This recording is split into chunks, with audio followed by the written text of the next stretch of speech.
은혜 받고도 늘 무너지는 나 어쩜 좋을까요? 그렇죠? 너무 우리가 이제 신앙생활 하면서 또 청년들이 또 이제 젊은 시즌 하나님을 알아가고 신앙을 이제 배워가고 누려갈 때 필연적으로 이렇게 사실은 찾아오는 이 질문입니다. 그리고 이 질문에 대한 사실 분명한 성경적이고 복음적인 답을 사실 진리를 통해서, 그러니까 말씀을 통해서 제대로 복음 안에서 듣지 못하고 믿지 못하다 보니까 사실은 많은 청년들이 이제 낙오자가 됩니다. 낙오자가 되고 어려워지고 신앙을 포기하기도 하죠. 그래서 이게 너무 힘든 문제이기도 하기 때문에 오늘 또 첫 번째로 우리가 좀 보편적인 이런 신앙적인 기본적인 질문에 대한 답을 한번 해보고자 합니다. 여러분, 은혜를 받았는데 죄 앞에서 연약하게 무너지는 내 모습을 볼 때 여러분 굉장히 힘들죠, 그렇죠? 우리 모두 다 경험해봤을 거예요. 그러니까 또 주님이 은혜를 그럼 또 주시죠. 근데 또 무너진단 말이에요. 그러니까 이게 이제 하루 이틀이지 이게 이제 늘 반복되는 이제 상황 속에 자기가 이렇게 놓이게 되면 이런 반복되는 상황에도 지치게 되고, 그리고 이런 반복되는 상황인데 또 그렇게 살고 있는 나 자신에게도 뭔가 이렇게 좀 지치는 마음이 생기죠. 그래서 그러다 보면 이제 어떤 생각이 들어옵니까? 이제 포기를 생각하게 됩니다. 나는 안 되겠다. 나는 쉽지 않겠다. 나랑은 좀 나에게는 좀 어려울 것 같다. 그래서 대부분이 이렇게 이제 너무 지치다 보니까 포기를 생각하고, 그리고 이제는 좀 포기하게 되면서 신앙을 떠나는 사실 청년들과 다음 세대들이 너무 많은 걸 볼 수 있죠. 그래서 이 질문은 우리가 신앙생활 할 때 반드시 진리 안에서, 말씀 안에서 복음을 통해 조명받고 분명하게 믿음을 가져야만 하는 주제인 것 같아요. 그래서 이거를 여러분 오늘 정말 성경이 그럼 이 질문에 대해서 성경은 우리에게 뭐라고 답을 해주고 있는지, 너무 많은 성경에는 사실 복음의 답이 있지만 오늘 좀 엑기스적인 부분들을 좀 찾아서 여러분 이 질문에 대해서 여러분 분명하게 성경이 이야기하고 있는 답을 여러분 들으시길 바라고, 그리고 우리 뉴성교회 우리 믿음을 세워가고 있는 귀한 여러분들의 삶 가운데 이 부분을 진짜 주님 주시는 믿음으로 여러분 살아갈 수 있기를 축원합니다. 네, 우리 그러면 은혜 받고도 늘 무너지는 나 어떻게 하면 좋을까요? 라고 질문하는 우리에게 성경이 첫 번째로 우리에게 주는 대답이 있어요. 그 대답은 바로 이런 대답을 주십니다. 어떤 대답이냐? 바로 무너짐에 힘들어하는 당신 그래도 너무 귀하다. 이게 성경이 주는 첫 번째예요. 첫 번째 대답은 그래도 당신은 너무 귀합니다 라는 거예요. 아니, 이렇게 맨날 넘어지는데 귀하다고요? 이렇게 질문을 할 수 있겠죠. 그렇지만 왜 귀한 것일까요? 여러분, 이 고민을 그러면 왜 시작되었는가를 생각해 보는 게 중요하죠. 지금 이 고민은 어떤 고민이에요? 나 은혜 받았는데 왜 죄에 넘어질까요? 라는 고민이에요. 그러면 이 고민은 지금 무엇에 대한 고민인가요? 바로 죄에 대한 고민입니다. 그렇죠? 다른 게 아니라 죄에 대한 고민이에요. 죄에 대한 고민을 한다는 건 죄가 죄라는 걸 인식하고 있다는 뜻이에요. 죄가 하나님이 원치 않으시는, 하나님 기뻐하시지 않는 일이라는 걸 분명히 알고 있기 때문에 그것에 대한 지식과 그것에 대한 반응으로 말미암아 내게서 이제 고민이 나오는 거예요. 그럼 여러분 생각해 보세요. 그 죄에 대한 고민은 어디서부터 온 거예요? 내게서 온 것입니까? 아니죠. 첫 번째 말씀으로부터 온 거예요. 그러면 말씀으로부터 왔다는 것은 근본적으로 영적으로 표현하자면 이 죄에 대한 고민은 내가 하는 게 아니라 내 안에 계신 성령님 때문에 일어난다는 거예요. 그래서 이걸 인지하는 것이 첫 번째로 이 질문을, 그리고 우리가 진정한 변화와 하나님을 알아가는 삶에 있어서 굉장히 중요한 포인트가 되는 거죠. 세례 받은 지 얼마 안 되는 청년이 유기성 목사님을 찾아와서 울면서 이렇게 고민 상담을 했다고 합니다. 목사님, 저는 예수를 헛 믿었어요. 제가 세례 받았던 것은 다 가짜 같아요. 그 청년은 세례를 받을 때 마음속으로 우리가 세례 받을 때 이제 주님을 만나고 그리고 그에 대한 반응과 결단으로 이제 세례를 받지 않습니까? 그리고 세례 받을 때 이제 우리가 머리에 물을 뿌려서 세례 받기도 하지만 우리 같은 경우에 침례를 하면서 만약 세례 받을 때 이제 나는 예수님과 함께 죽고 이제 과거는 정말 끝났고 이제 나는 새로운 인생 살겠다 막 이러면서 이렇게 이제 세례를 받으니까 이 청년도 세례 받고 신앙 고백을 할 때 내 이제 모든 죄된 생활을 청산하리라. 그리고 특별히 자기의 이제 고질적인 문제 중 하나가 특별히 이제 술을 이제 마시게 되면 이제 취하게 되는데 술을 자주 마시면서 이게 술에 너무 많이 취하니까 술에 취해서 자꾸 죄를 선택하는 어떤 삶들이 자기가 이제 너무 좀 하나님 보시기에 좀 힘들다라는 생각이 든 거예요. 그래서 술에 자꾸 너무 만취해서 죄에 빠지는 요 삶을 좀 내가 정리해야겠다. 이런 감동이 자기에게 있었대요.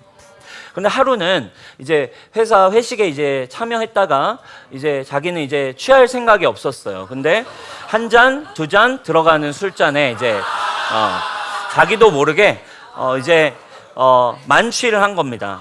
그래가지고 인사불성이 돼가지고 또 막 이렇게 뭐랄까 흑역사를 막 또 쓴 거죠. 이제 자신의 막 삶이 막 무너져 버렸어요. 그러니까 막 이게 자기가 막 너무 좌절감이 오는 거예요. 자기의 인생이 막 진짜 하나님 앞에서 낙심에 빠지고 난 뭐지 도대체 막 이러면서 좌절감에 빠졌습니다. 그리고 너무 힘들고 어려워서 더 이상 일어날 힘조차 없다라고 느껴지는 막 마음 상태가 된 거죠. 그 상태로 목사님에게 찾아와서 이 고민을 이제 상담한 거였어요.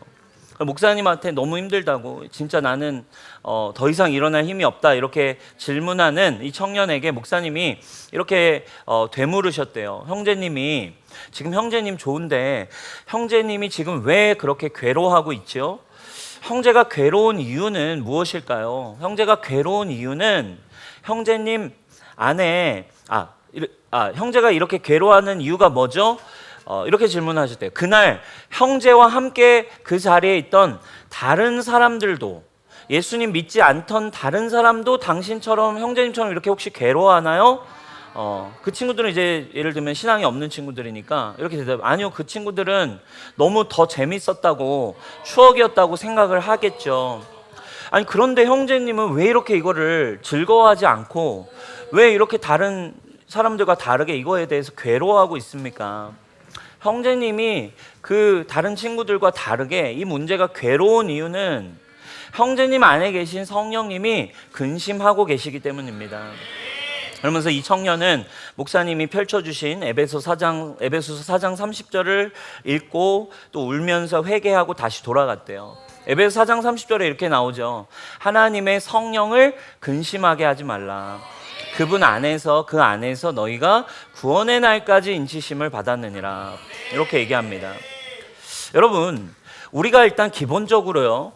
죄를 하나님을 사랑하게 되고 하나님의 은혜를 누린 사람이 죄에 대한 고민이 계속 됩니다. 또 넘어지는 것에 또 고민이 됩니다. 근데 근본적으로 우리가 알아야 할 한 가지가 있어요. 죄에 대한 어떤 애통한 마음, 죄에 대한 좀 슬픈 마음은 근본적으로 누가 주시는 것이냐면 우리 안에 거하시는 성령님이 근심하시는 마음 때문에 여러분 일어나는 거죠. 말씀이 내 안에 기준이 들어왔기 때문에 그것으로 인해서 내가 힘든 것이죠. 그죠? 그래서 여러분 그 마음이 우리에게 있는 거예요. 그래서 여러분 이 땅에서 우리가 육신을 가지고 있는 한 우리 안에 성령님은 계시지만 우리는 육체가 있어서 죄도 이 세상에 여전히 존재하기 때문에 늘 언제라도 우리는 정신 차리지 않으면 언제라도 우리는 사실 넘어질 수 있어요. 그리고 중요한 팩트는 어쨌든 주님 오시는 그날까지 이 땅에서 살아갈 때는 이 세상이 끝나지 않는 한 어쨌든 크리스천이라도 죄에 대해서 우리는 언제라도 고통받을 수가 있어요. 언제라도 죄에 넘어질 수 있다 이 말입니다. 그래서 여러분 예수님이 이 땅에 오셔가지고 하나님 나라의 복이 뭐냐라고 하시면서 산상수훈이라는 설교에서 야, 이 땅을 살아가는 저 나라, 그러니까 나중에 오게 될 하나님 나라 말고 이 땅에 임한 하나님 나라의 복이 뭔 줄 아냐 하면서 저와 여러분들이 육신을 가지고 이 땅에 살아가는 사람들이 누리는 하나님 나라의 축복, 복을 팔복이라고 설명을 해줬어요. 근데 그 팔복을 이렇게 정의를 하세요. 두 가지, 3절 4절에 이렇게 나오는데 마태복음 5장 3절 4절인데 첫 번째는 이겁니다. 뭐라고 표현합니까? 심령이 가난한 사람은 이 땅에서 누리는 복을 가지고 있는 거래요. 왜냐하면 심령이 가난한 사람들이 이 땅에서는 뭘 소유한 자들이래요? 천국을 소유한 자들이에요. 그리고 반대로 또 어떤 표현을 합니까? 마음에 그 애통함을 가지고 있는 사람들, 이 땅에서 천국을 누리는 사람의 증상이 있어. 천국의 축복을 날마다 경험하는 사람들의 증상이 있는데 그 증상 중 첫 번째는 심령이 가난함, 그리고 두 번째는 애통하는 마음. 요게 이 땅에서 천국을 가진 사람들의 어떤 증상이라는 거예요. 여러분, 이게 굉장히 중요한 포인트인 것 같아요. 여전히 어떤 고민이 있어요? 주님을 사랑하지만 여전히 심령이 가난함이 있어요. 가난함은 뭐예요? 뭔가 늘 부족한 마음이에요. 그렇죠? 늘 뭔가 연약하고 부족하고 뭔가 채워지지 않는 것 같은 마음인 거예요. 너무 당연한 거예요. 왜? 이 땅에서 그 하나님에 대한 어떤 갈망, 만족되지 않는 무언가가 여전히 나에게 있기 때문이죠. 그리고 또 뭘 가지고 있대요? 늘 애통한 마음이 있대요. 애통함은 뭐예요? 심령이, 그러니까 마음이, 그러니까 고통스럽고 비참한 상태, 비참해하는 마음이 이런 애통함인 거잖아요. 그죠? 근데 여러분, 여러 가지의 표현들이 있지만 기본적으로 우리가 그런 거예요. 하나님을 알게 될 때 그 순간부터 우리의 육신은 너무 연약하기 때문에 언제라도 우리는 육신에 넘어져요. 그래서 우리는 뭐에 대한 고민이 일어나요? 내 육신을 가지고 있지만 내 안에 성령님이 계셔서 죄에 대한 이 아픈 마음이 있어요. 죄를 왜 이길 수 없을까에 대한 가난한 마음도 있어요. 주님, 좀 더 주님을 알아서 제가 더 주님의 어떤 그 충만함을 누리고 싶습니다라는 갈급한 가난한 심령이 있게 마련이라는 거예요. 그리고 또 어떤 마음? 이 죄에 대해서 비참하고 이 애통한 그 마음을 이 땅에서는 어떻게 할 수밖에 없다? 천국을 가진 사람, 이 땅에서 천국 가진 사람은 그걸 가질 수밖에 없다라고 얘기하는 거예요. 그러니까 죄 때문에 애통한 마음은, 죄 때문에 슬퍼하는 마음은 이 땅에, 영원한 나라 말고요, 이 땅에 임한 천국에서는 너무나 정상적인 증상이라는 거죠. 그래서 여러분, 이게 굉장히 중요한 것 같아요. 천국을 가진 자들의 특징은 진짜 복음을 누리기 시작하는 사람들의, 천국을 가진 사람들의 특징은 뭐가 있대요? 죄에 대한 애통함이 있대요. 여러분, 그래 중요한 포인트가 있어요. 예수님 믿고 죄를 짓냐 안 짓냐보다도 더 중요한 것은 죄를 지을 수 있어. 근데 죄를 짓고 난 뒤에 애통함이 있는가가 중요한 거예요. 이게 굉장히 중요해요. 왜? 육신을 완전히 우리는 정복할 수 없어요. 이 땅에서는. 성령님의 인도함을 받아야만 우리가 온전해지는 건데 언제라도 우리가 연약함 가운데 노출되지만 핵심은 넘어졌냐 안 넘어졌냐가 중요한 게 아니라 내가 넘어진 순간 내 마음 안에 가난한 심령과 내 안에 어떤 비참하고 주님 정말로 애통하는, 죄에 대해 슬퍼하는 마음이 있냐 없냐가 중요하다 이거예요. 나에 대해서도 마찬가지고, 그래서 이거는 천국을 가진 사람들, 진짜 복음을 누리기 시작한 사람들의 특징은 애통함이래요. 그래서 이건 누구에게도 해당되겠어요? 나뿐만 아니라 타인에 대해서도 마찬가지인 거예요. 그렇죠? 죄에 대해서 주변에 연약한 사람들의 죄를 보고 정죄하는 사람들은 이게 사실은 천국을 소유한 자들의 특징이 아니에요. 그죠? 주변에 연약하고 힘들어서 죄에 넘어지는 사람에 대해서도, 세상에 있는 죄에 대해서도 당연히 애통한 마음을 가져요. 죽어가는 사람들에 대해서도 애통한 마음을 가져요.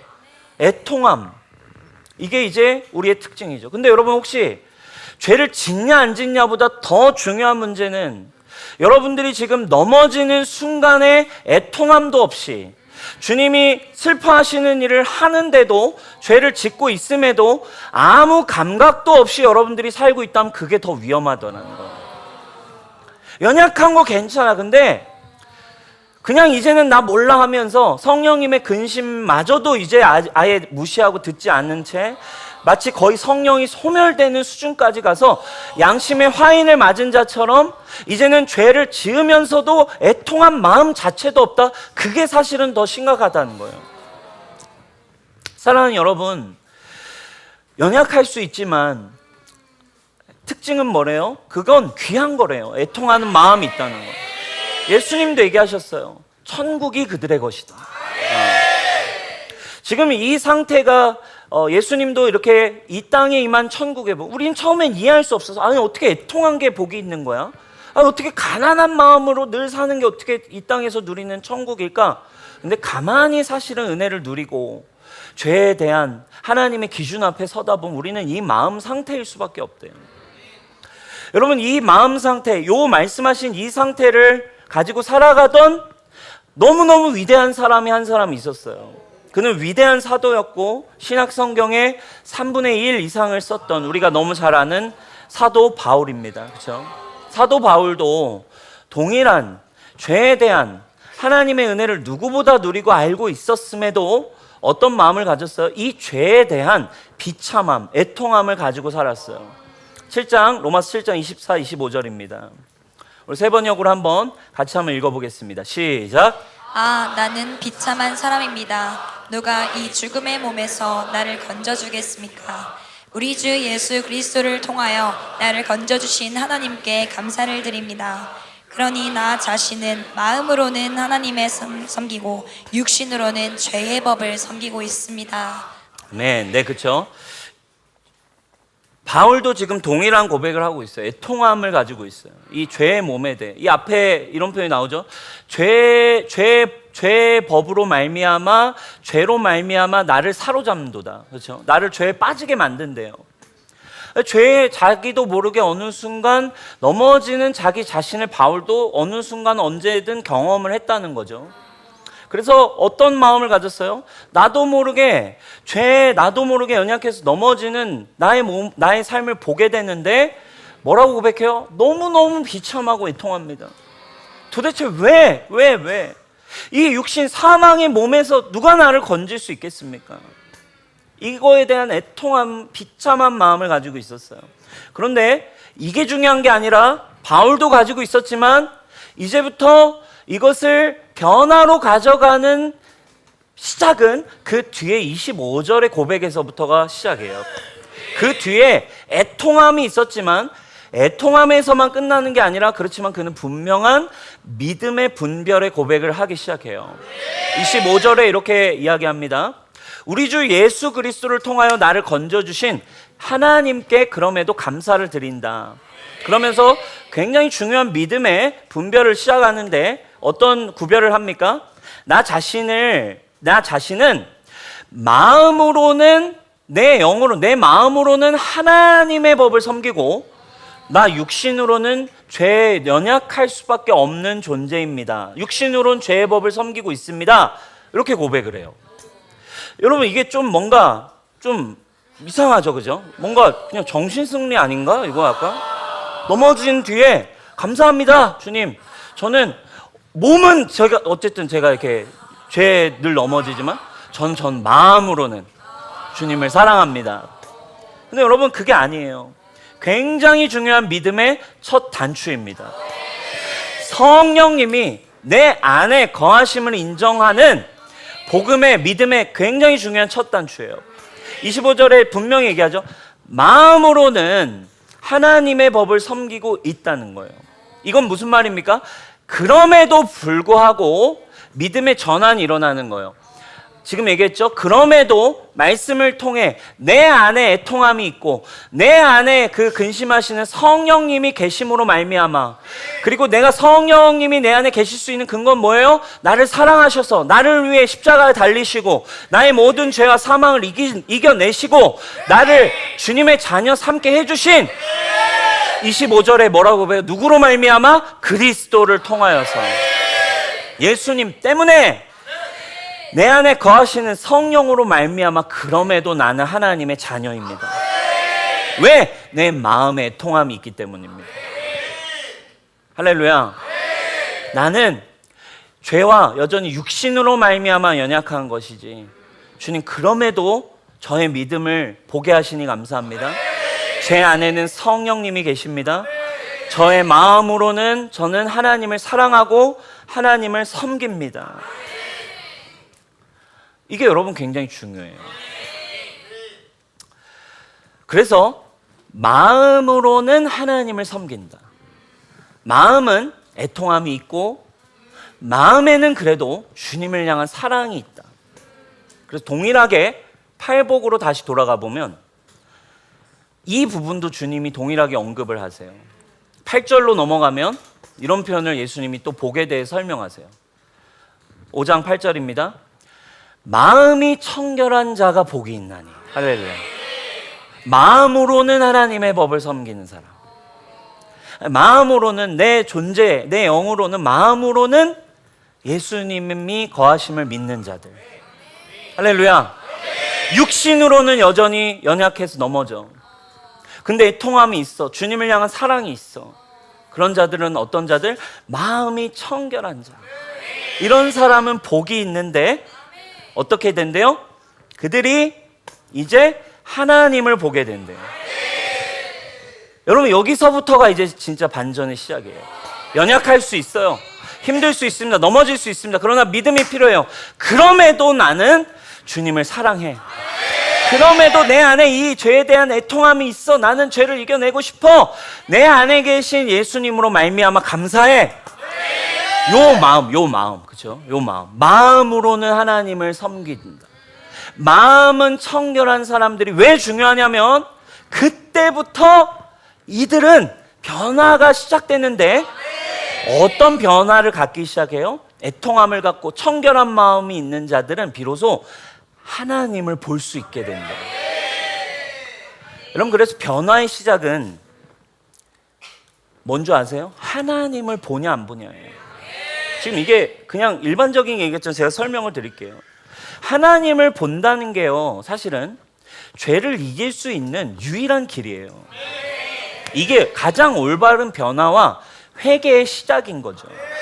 아무리 내가 죄 앞에 무너질 때 애통해하고 가난한 마음 가진 자들이 하는 일들은 뭐냐면 하나님을 보기 시작하는 건데 죄를 이기는 방법이 여기 있어요. 여러분 죄는 어떻게 이깁니까? 죄를 끊어내야지. 내 안에 애통함이 있어. 내가 죄 때문에 너무 힘들어 해가지고 죄 끊을 거야. 내가 이 죄를 다시는 안 지을 거야. 내가 이거를 이제는 좀 없애버리고 싶어. 막 결단하고 막 금식하고 자기가 막 이거를 막 멀리하고 한다고 여러분 죄가 끊어지나? 아니에요. 죄를 생각하고 죄를 끊으려고 하면 끊을수록 생각하지 마 라고 하면 할수록 여러분 생각이 나요. 죄를 생각하지 마 그죠? 노란 코끼리를 생각하지 마. 노란 코끼리를 절대 생각하지 마. 노란색 코끼리를 절대 떠올리지도 마. 네 머릿속에서 지워버려 빨리. 노란 코끼리, 노란색. 여러분 절대 지워지지 않습니다. 절대 잊을 수 없어요. 죄를 바라보고 죄를 주목하면 여러분 절대 우리의 힘으로는요 절대로 죄를 이길 수 없습니다. 죄는 어떻게 이기는 줄 아세요? 주님을 보기 시작할 때 이길 수 있는 거예요.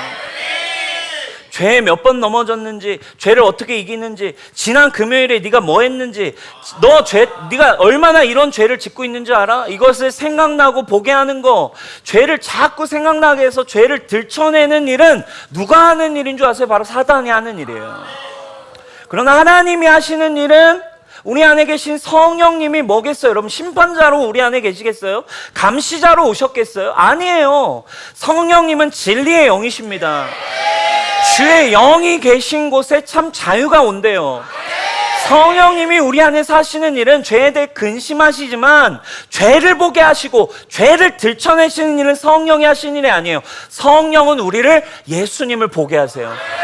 예수님을 떠오르게 하세요. 하나님을 향해 우리의 포커싱과 우리의 모든 마음과 우리의 모든 시선을 그분께 드리며 나아가게 한다고요. 그분은 우리를 심판하시기 위해 온 게 아니잖아요. 우리에게 생명을 주러 오셨기 때문에. 마음이 청결한 자는 복이 있대요. 왜? 그때부터 그들은 성령을 따라 하나님을 보니까. 죄를 보지 않는 걸 분명히 안 돼요. 여러분 이걸 분명히 기억하셔야 돼요. 죄를 보게 하는 일은 성령이 하시는 일이 아니에요. 조명하실 수는 있어요. 이건 죄야 라고 조명하실 수 있지만 정죄하는 일은 성령님이 하시는 일이 아니에요. 성령님은요, 여러분들이 어차피 연약한 걸 아시고 우리 안에 오신 거예요. 여러분들이 변화됐기 때문에 들어온 게 아니에요. 전적으로 성령이 우리 안에 거하시는 이유는 전적인 예수 그리스도의 은혜죠. 그죠? 우리는 애초에 영원토록 우리는 변화될 가능성이 없지만 그분이 전적으로 우리 안에 들어오시기로 작정하셨어요. 그래서 그때부터 주님이 내 안에 계시다라는 것을 믿음으로 가진 자들은 그때부터 죄가 아니라 정죄가 아니라 주님을 볼 수 있기 시작한대요. 그래서 이 25절, 7장 25절에 그러므로 주님께 감사한다. 마음으로는 하나님을 섬긴다. 몸으로는 육신으로는 죄의 법을 섬긴다. 이 구별이 굉장히 중요하죠. 내 마음은 주님을 향해 있어. 나는 그리스도 안에 있어. 그렇기 때문에 주님이 내 안에 계신 거야. 그래서 어떤 믿음으로 전진합니까? 그 다음 절이 위대한 로마서 8장 1절 아니겠습니까? 한번 띄워주세요. 그러므로 이제 누구 안에? 그리스도 예수 안에 있는 자는 마음이 청결한 자는 주님과 독대하고 주님 안에 있기 때문에 정죄함 없이 주님을 향해 간대요. 이게 굉장히 중요한 믿음의 시작이라 이거예요. 여러분 아담을 한번 생각해 봅시다. 아담이 죄에 대해 반응한 내용을 한번 생각해 보자고요. 아담은 죄에 무너졌어요. 죄에 딱 빠져서 하나님을 거역하고 하나님이 원하시지 않는 죄를 선택한 순간 죄를 지었다라는 걸 알게 됐어요. 말씀이 자기의 기준이 있었기 때문에 그걸 먹으면 죽어라고 한 순간 죄 앞에 막 완전히 부끄러워졌어요. 죄 때문에 두려울 수밖에 없었어요. 그리고 말씀이 있었기 때문에 정죄를 받습니다. 두려워서 아담이 한 행동은 뭐예요? 하나님을 피합니다. 그렇죠? 하나님을 피해요. 죄를 지었으니까. 이게 누구의 특징이에요? 아담의 특징이에요. 아담으로 태어난 사람들의 특징이 그래서 죄인으로 태어난 자들의 특징이 뭐예요? 죄를 지은 순간 하나님을 두려워합니다. 그리고 숨을 때를 찾습니다. 그리고 죄를 지면 지을수록 하나님을 무서워하고 두려워하는 마음을 가집니다. 그걸 뭐라고 해요? 죄책이라고 해요. 죄책감. 죄책감은 다른 말로 하면 하나님과 멀어지는 느낌이에요. 뭔가 죄 때문에 하나님과 막 멀어지는 느낌. 이게 여러분 아담에게 태어난 존재들이에요. 그런데 여러분 성경은 예수 그리스도를 뭐라고 표현합니까? 마지막 아담이라고 표현을 해요. 아담으로 태어난 자들, 죄인으로 태어난 자들의 마지막 종결, 그렇죠? 마지막 후손, 마지막 아담으로 오신 예수 그리스도로 말미암아 그분 안에서 모든 아담의 후손은 다 죽게 하시고 그분 안에 새로운 피조물들, 새로운 창조의 부활의 첫 열매이신 예수 안에 있는 자들은 더 이상 숨을 필요가 없는 거예요. 왜? 아담의 후손이 아니라 이제 예수 그리스도 안에 새롭게 태어났으니까 나무 뒤에 숨을 이유 자체가 없어. 왜? 이미 나는 그리스도 안에서 내가 있는 곳은 하나님 품 안이기 때문에 하나님의 사랑 안에 있음을 내가 이제 보기 때문에 그분 안에서는 아담의 후손이 아니라 하나님의 자녀, 새로운 피조물이 됐음을 마음이 청결한 자들, 이걸 본 자들은 당연히 정죄의 죄를 향해 시선을 갖지 않아요. 당연히 누구를 향해 시선을 두나요? 은혜와 진리이신 그리스도를 향해 시선을 둔다 이거. 여러분 이 프로세스가 여러분들에게 일어나고 있나요? 그냥 주님 사랑하고 주님을 믿는 건 알겠는데 죄 앞에서 자꾸 어쩔 수 없이 넘어지는 내 앞에 요 분명한 예수 그리스도로 인한 구별이 변화의 시작이 여러분들의 삶의 단계에 있냐 이거예요. 요 분명한 믿음, 예수님 안에서 내가 마음이 청결한 자가 됐다라고 하는 자들, 이 믿음이 분명한 사람들만이 여러분 주님을 향해 시선을 두고 걸어갑니다. 죄를 보지 않고 계속해서 하나님을 보고자 해요. 주님의 사랑을 보고자 합니다. 은혜와 진리를 주목하는 거죠. 그래서 그분의 선하심과 그분의 인자하심을 경험하고 맛보아 알기 시작하는 거예요. 그렇게 하루하루 주님을 추구하며 가기 시작할 때 연약하지만 그럼에도 믿음으로 다시 분별하여서 죄에 대한 애통한 마음으로 마음이 청결한 자가 되어서 주님을 볼 때 하루하루 그분을 닮아가기 시작해요. 히브리서 12장 2절 이렇게 얘기합니다. 믿음의 주요 온전케 하시는 이인 예수를 바라보자. 누가 하나님을 볼 수 있다고요? 마음이 청결한 자. 마음으로는 하나님을 섬기고 육신으로는 죄의 법을 섬긴다라는 분명한 믿음의 구별을 가진 자. 성령님이 내 안에 계시기에 나는 그리스도 안에 있음을 믿음으로 볼 수 있는 자들. 그 사람들이 올바른 회개의 길을 시작할 수 있어요. 잠언 24장 16절 의인, 믿음을 가진 사람의 라이프 스타일은 어떻대요?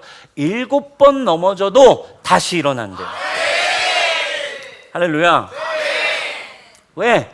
마음이 청결한 자들은 그럼에도 육신으론 죄의 법을 섬겨도 마음이 청결하여 그리스도 안에 있다고 믿는 믿음을 가진 자들, 그들은 넘어질 수는 있지만 8번 일어날 수 있는 거예요. 그렇지만 악인은 재앙으로 말미암아 엎드려집니다. 사랑하는 여러분, 이건 굉장히 중요한 죄에 대한 포인트예요. 의인과 죄인의 믿음을 가진 사람과 믿음을 갖지 않은, 지금 우리가 예를 들면 이런 얘기만 하고 있어요. 내 연약함 때문에 슬퍼하는 것만 우리가 얘기하지만 생각해 보세요. 죄는 똑같아요. 내 문제 때문에 내 문제 때문에 힘들어서 여기서 일어날 수 없는 사람은, 그 사람은 다른 말로 뭐예요? 다른 사람의 문제 때문에도 쉽게 회복되기 어렵다는 뜻이에요. 다른 사람이 내게 주는 상처도 쉽게 회복하고 용서하는 게 너무 어렵다는 뜻이죠. 그 말은 또 어떤 말이겠어요? 세상에 내 어떠함과 관계없이 나에게 찾아오는 고난에 대해서도 일어날 힘을 얻지 못하죠. 왜? 주님이 내 안에 계셔서 나를 이미 새롭게 하시다는 믿음이 작동될 수가 없어요. 사랑하는 여러분, 날마다 이미 여러분 안에 계신 예수 그리스도를 봄으로써 여러분, 어떠한 상황, 어떠한 관계, 어떠한 문제 앞에서도 마음이 청결한 자임을 여러분 보시고, 여러분들이 문제와 상황을 주목하지 말고 죄를 주목하지 말고 우리 안에 계신 하나님을 볼 수 있길 바랍니다. 그분이 이루신 일을 날마다 들으면서 여러분 그렇게 걸어갈 때 우리는 점점 죄에 대하여서 이 문제를 주님 안에서 해결해 갈 수 있죠. 여러분 생각해 보세요. 살을 빼기 원하는 사람들이 늘 뭘 주목해야겠어요?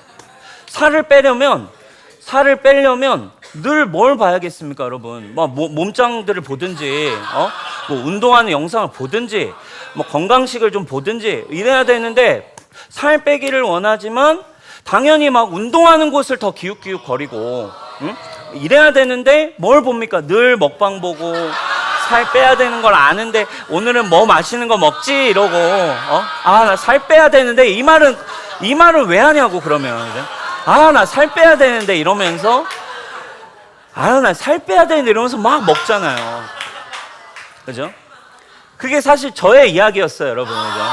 저도 요즘 다이어트를 하고 있는데 여러분, 제 마음에 다이어트를 막 하고 싶어요.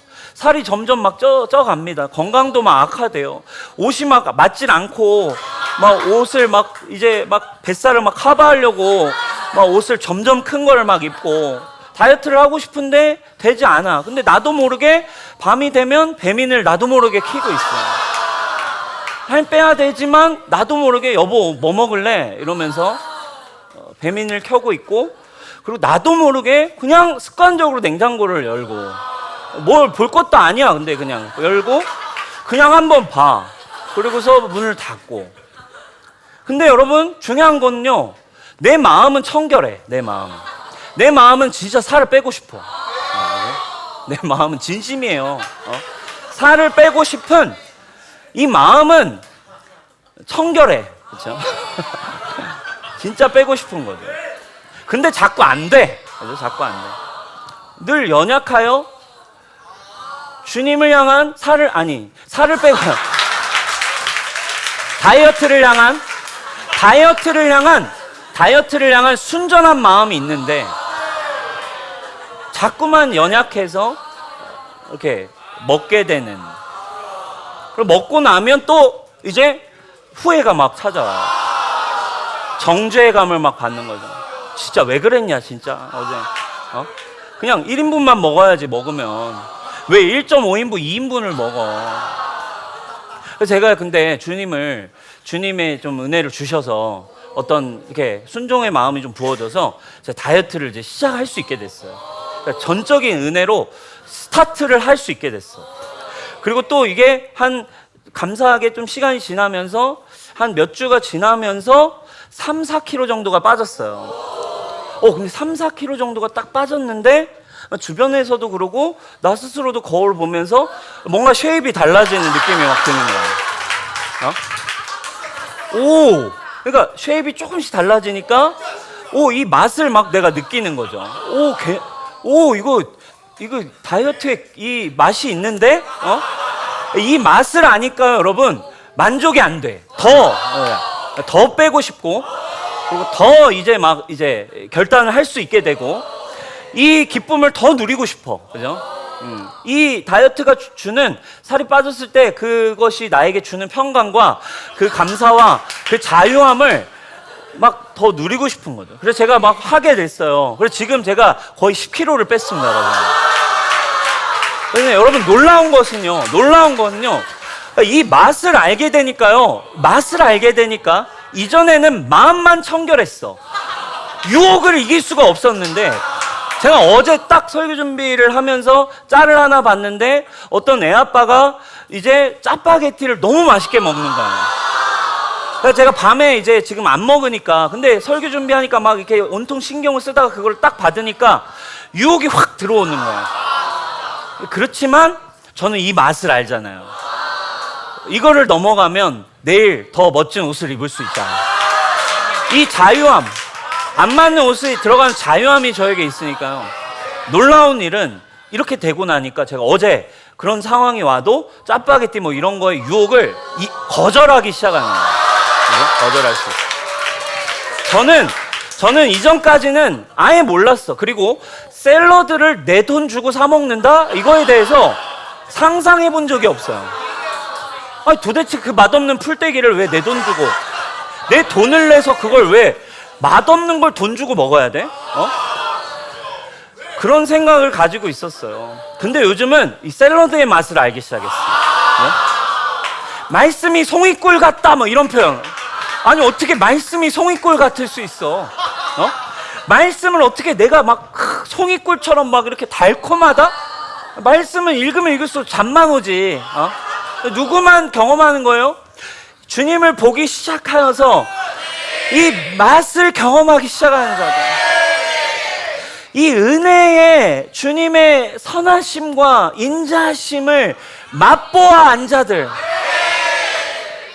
그것을 누리기 시작해서 맛보기 시작하는 사람들만이 주님을 보면 볼수록 그분을 추구하면 추구할수록 그분을 경험하면 경험할수록 연약하지만 마음은 청결해요. 그래도 그렇죠? 그리고 주님을 추구하면서 걸어가다 보면 어느새 그분의 은혜와 진리만을 추구하기 시작하면 사랑하는 여러분, 그 은혜의 생명이, 그 은혜의 기쁨이, 주님이 주시는 사랑이 그 맛을 알게 하고 여러분 이길 수 없었던 죄를 선택하는 게 아니라 아름다우시고 존귀하시고 사랑스러우신 그분을 향해 걸어가면서 나에게 찾아오는 유혹을 이제는 나에게 찾아오는 짜파게티, 나에게 찾아오는 마라탕, 나에게 찾아오는 탕후루 뭐 이런 수많은 유혹들을 선택하지 않고 달콤한 샐러드를 쓰다 여겼던 샐러드가 달콤해지는 기쁨을 맛보는 거죠. 사랑하는 여러분, 여러분들의 삶에 은혜가 어떻게 일하고 있나요? 진짜 예수님의 사랑이라고 하지만 송이꿀과 같은 말씀이라 하지만 경험하기 전에는, 더 누리기 전에는 당연히 알 수 없습니다. 그러나 그럼에도 사랑하는 여러분, 주님을 사랑하시는 여러분, 주님을 사랑하시고 그리고 주님이 구원자이심을 분명히 믿고 있는 여러분, 오늘 말씀을 통해 여러분 위로를 받으시기 바랍니다. 애통하는 자는 복이 있나니 그들이 위로를 받을 것이다. 마음이 가난한 자는 복이 있나니 천국을 이미 가진 사람들의 특징입니다. 마음이 청결한, 마음으로는 주의 법을 섬기고 육신으로는 죄의 법을 섬기지만 마음은 그래도 청결한, 다이어트는 그래도 하고 싶은 마음이 진심인 사람. 할렐루야. 주님을 사랑하고 싶은 게 진심인 사람. 그렇지만 연약해서 안 되잖아요. 그거 우리가 할 수 없어요. 마음이 청결하면 되는 거예요. 그때부터 시선이 어디로 간대요? 이미 마음이 청결해졌다는 건 누가 계시다는 거? 성령이 계시다는 거. 성령이 계시다는 건 이미 누구의 일을 믿고 있다는 거? 예수님 행하신 일을 믿고 있다는 거. 예수님 행하신 일을 믿었다는 건 뭐? 이미 나는 아담의 후손, 죄를 피해야 되는 존재가 아니라 이미 예수님이 내 안에 계시다는 건 예수님으로 말미암아 나는 이제 아담의 혈통, 죄를 본능적으로 피하는 혈통이 아니라 그리스도 안에 나는 새로운 피조물, 그리스도 안에 있는 자, 마음이 청결한 자는 결코 정죄함이 없어서 이제 주님을 향해서만, 성령을 따라서만, 율법이 육신으로 말미암아 연약하여 할 수 없는 그것을 하나님은 하게 하신다는 그 일을 향해 이제 서서히 여러분들이 걸어갈 수 있는, 여러분 그 은혜를 여러분 겪어가는 거예요. 그러니까 너무 절망하지 마세요. 여러분들 중에는 이런 분들 있죠. 옛날에는 막 맨날 욕하고 맨날 막 입만 열면 막 시궁창처럼 막 입이 막 쏟아 나오고 불평 나오고 이러던 사람들이 어쩌다가 이제는 주님 안에 막 뉴스홈교회 와서 은혜 받고 주님 안에서 이러다가 어쩌다가 한 달에 한번 아이씨 막 이러면서 막 여기 나왔어. 요거 가지고 옛날에는 막 맨날 막 이러던 사람이 막 한 달에 한번 막 이거 가지고 막 부정적이고 막 사람을 막 미워했던 마음 가지고 너무 절망해. 그렇죠? 근데 그게 뭐예요? 옛날에는 맨날 무너지던 건데 지금 그리스도 안에서 주님을 보기 시작하면서 은혜가 내게 맛보아지다 보니 맨날 하던 그 죄가 서서히 멀어진 거 아니겠습니까, 여러분? 그러니까 애통함인 거예요, 애통함. 그러니까 거기서 절망할 필요가 없고, 사랑하는 여러분, 은혜와 진리의 주인이신 예수님 더 바라보세요. 그리고 서서히 여러분들의 삶에 죄를 보지 말고, 상황 보지 말고, 사람 보지 말고, 우리 안에 계신 예수님이 얼마나 아름답고 여러분들을 날마다 얼마나 사랑한다고 말씀하시는지에 붙들릴 때 여러분들도 제가 샐러드 맛을 알게 된 것처럼 송이꿀 같은 말씀이 진짜 여러분의 것이 되길 축원합니다. 마지막으로 여러분, 그 변화를 위한 과정, 그리고 핵심적인 과정이 있어요. 그게 뭔지 아세요? 이제 이것이 누려졌다면 혼자선 쉽지 않아요. 변화의 과정에, 회개의 과정에 변화를 위해 꼭 필요한 한 가지가 있는데, 그건 뭐냐면 이제 이렇게 하나님을 바라보는 자들과 함께 하는 거예요. 여기까지 나아간다면 삶의 변화는 굉장히 빠르게 올 수 있겠죠. 그렇죠? 여기도 뭐라고 합니까? 너는 청년의 정욕을 피해서 뭐 하는 사람들? 주를 깨끗한 마음, 그죠? 마음이 청결한 자. 왜? 마음이 청결한 자들은 누구를 보니까? 하나님을 보니까. 누구와 함께 해야 된대요? 주를, 마음이 깨끗한 자들, 청결한 자들, 마음으로는 주님의 법을 섬기려고 하는 자들, 이런 사람들과 함께 해야 뭘 추구해요? 주님을 바라볼 때 뭐가 나와요? 의와 주님께 있는 믿음과 주님에게서 쏟아지는 사랑과 주님에게서만 나오는 평강과 화평이, 주님을 따르는 자들, 마음이 깨끗한 자들과 있어야만 나도 같이 볼 수 있죠. 왜? 사람은 자꾸 보는 것을 따라가게 돼 있거든요. 옆에서 보자고 하는 것을 같이 보게 되어 있거든요. 사랑하는 여러분, 변화 어려운 일 같지만 여러분, 복음은 진짜 우리를 변하게 할 수 있는 능력입니다.